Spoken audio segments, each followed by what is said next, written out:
So in this video, I'm going to show you how I create my line drawings for my tutorials. So first of all, I create a new layer. I then come over to my tool panel here and choose the pencil tool. Then I change my colour to a bright colour. I usually use red or blue. And then I come up to my system preferences and I choose Sidecar. And then I connect to my iPad, which is right next to me. The two connect, and then I take the image on the screen, and literally, because it's Sidecar, I can use my iPad as an extra screen to my Mac. So I just literally get hold of the Photoshop window and I drag it across and bring it onto my iPad.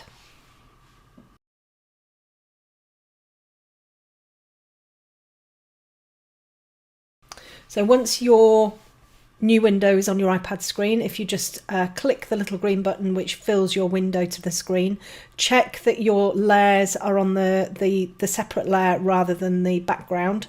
Grab your Apple Pencil and start to draw. Literally just draw around the shape. I can use my iPad keyboard if I want, or I can use my Mac keyboard. You can see I've gone a bit wonky there because I'm drawing at a very strange angle. So you can enlarge the picture, you can do anything that you would on Photoshop, and then you just come in and you draw on the screen with your pencil. It's much easier to draw with a pencil than drawing with your mouse. So I've used a Wacom pad before, I've used the iPad, I've tried to create the line drawing sort of within Photoshop itself, you know, with the tools that they've got. But I find that the best way to create just a really simple line drawing is just on my iPad with my Apple Pencil. You can create your own using you know, freehand. You don't have to create a line art like this. For me, this is the quickest, most efficient way of creating a line drawing for one of my tutorials. I can just put all of the details in that I need, and there we go, on a separate layer. So I can just save the line drawing as a separate JPEG and share that when I share the video, and then my students can just download the line art and use it to create their piece from. And when you've finished, you just come back to System Preferences, you click on Sidecar, click on Disconnect, and your image will then appear back on your desktop in Photoshop.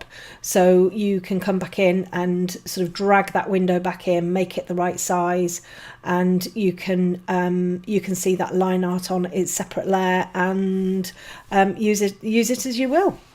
So let's just open the layers up here. You can see we've got, if we turn the background layer off, you can see the layer one there all on its own, the line art all on its own, which is fab.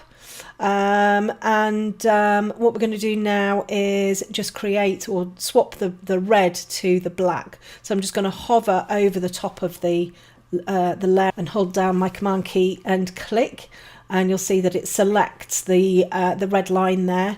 So all I need to do now is come back over to my colours and swap it back to black, and then I can just fill that red line with black instead of the red, and you can see there that now we've got a nice black line in there rather than a red one. It doesn't matter, you can keep it as red if you like, and we can now save that one layer as a separate file, you know, mouse line art, and that line art JPEG will then be saved with the video and the reference folder and everything like that for my students to be able to create their own from. So I'm going to take my piece of paper, which is just a print out. I'm going to flip it over and I can kind of see where my rose is, and I'm just going to cover this with graphite.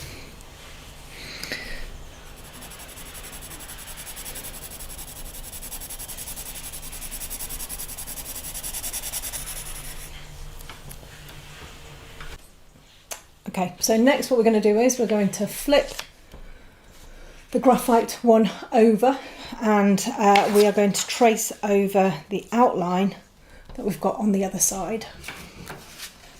So I've got a sharpish pencil. Now it's quite key not to press too hard.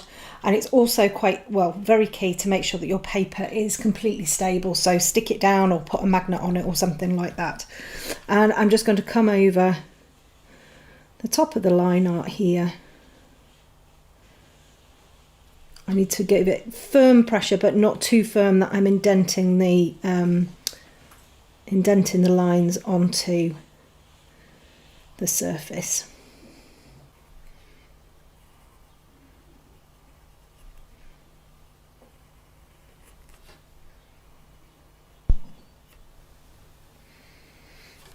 Okay, and then what should happen is we take it off. We've got the outline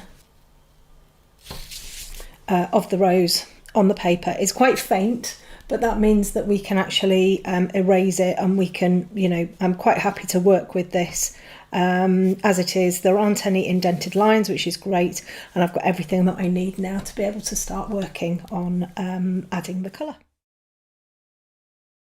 That I'm having a look at the moment is the Pico Genie Impact, and this is the 2 that I'm looking at the moment. It's a smart projector, and basically demoing it for art purposes, but you know, you can use it as sort of like a large TV project up onto the wall. This is basically it, this tiny weeny little projector, this little box, and quite honestly it's fab. I've had a bit of a play around with it. You've got HDMI, you've got USB, you've got you can plug it into the mains. It's also wireless. It's honestly, it's great. It comes with a little tripod of its own, so you can pop it on the tripod if you want. Personally, I prefer to attach mine up onto my overhead rig. It makes it a lot easier for me. And it comes also with the power cable as well, so you can plug it into the mains very easily, and you can you pop your USB cable in here, connect that directly to your iPad or your iPhone or something like that, and basically once you switch it on, it will then mirror what's on your screen. So I'll just show you just very quickly. Here we go. So basically whatever's on my iPad here, it will mirror onto here. So I'm now going to set this up, and I will show you how to change your keystone so that everything's nice and square, and I'll show you how to sort of set it all up so that you can project your image onto your piece of paper and draw an outline. Okay, so now it's attached to my clamp. I can move it around if I want, and the projecting beam is going to come down here and onto my cutting mat, which is got squares on it, so that I can make sure that everything's squared up. Okay, so we've now got it. We've now got it so that it's projecting down onto my surface. And what we need to do is we need to make sure that first of all it is square. Although when you first set it up, you need to connect it to your Wi-Fi and make sure that your Bluetooth is on in the settings program. To get to this area here, you just hit the little home button on the remote control. So I'm now going to go to settings, because I want to set up my keystone, which means that it's all positioned properly. So I'm just going to go into settings there, and I want to go into the projection settings. You can set your Wi-Fi up in there and your Bluetooth as well. So I'm going to go to projection settings, and you can see here in the list I've got projector keystone. So I'm going to come down to projector keystone, and what you'll see is this little diagram here. Basically you want your corners all to line up. At the moment everything's all over the place, so every time you click on the OK button,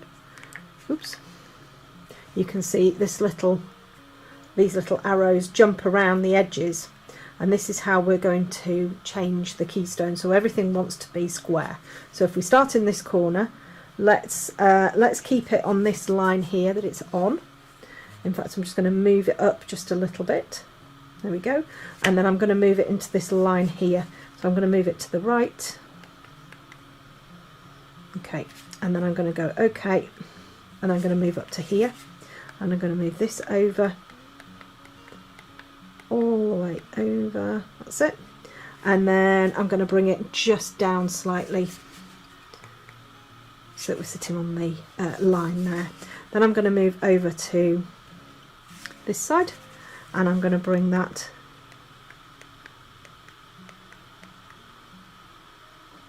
in. And then I'm going to move down to the bottom, and I'm going to move that up, and it needs to go out slightly. Oops. It's not going to go out. Let's bring it in, and then we can move the other one in as well. So, and then we should have everything nice and square. Okay, so I've got it plugged into my iPad and in there as well. And what happens is the image from my iPad, whatever I've got on my iPad, directly comes onto and through the projector. And because I'd set out the Keystone right from the start, everything is beautifully square. It's honestly so simple. I've been faffing around with different bits and pieces, didn't realise that you could actually plug the iPad straight into or your iPhone straight into the back of it, and I've been messing around with AirPlay and all of that type of stuff. Actually, it's just as easy as you know, as that. So if I've got my little frogs there, I don't know, maybe I want to put zebras on there. I think the best thing to do is probably to have some form of a square or something like that in the middle, just to make sure that you have actually got everything square, you know, just so that you don't sort of squeeze it in too much, because that you can do that. It's with the Keystone, you've got to be really, really careful that you you know, you have everything squared up properly. So I would always recommend having some sort of a square in the middle, you know, maybe one up here, here, here, and just try and make sure that all of them are properly square. You know, there's enough to be playing with, and if you were using a line art or something like that, then it would probably be you know, easier again.